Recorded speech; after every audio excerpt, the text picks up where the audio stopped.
it's Wednesday, which means it's our exercise of the week. My name is Emmanuel Osaseri, your online personal trainer and wellness coach.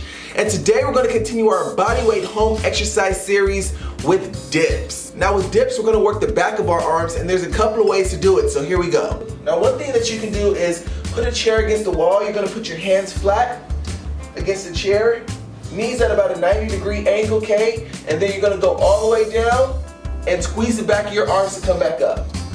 All the way down, squeeze arms to come up. The second way that you can perform this exercise, if you don't have a chair, you can actually do this on the ground. So what we want to do is we want to put our heels into the ground this time to kind of propel us up.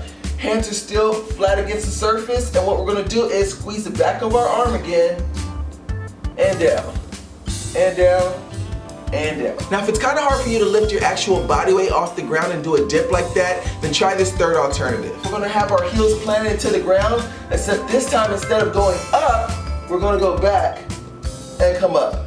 Back and come up, back, squeeze our arms and come up. And guys, that's it. You now know how to do a body weight tricep dip. As usual, I had a blast making this video for you guys. Don't forget to hit that like button, leave a comment, tap the subscribe button, and let's do this again sometime.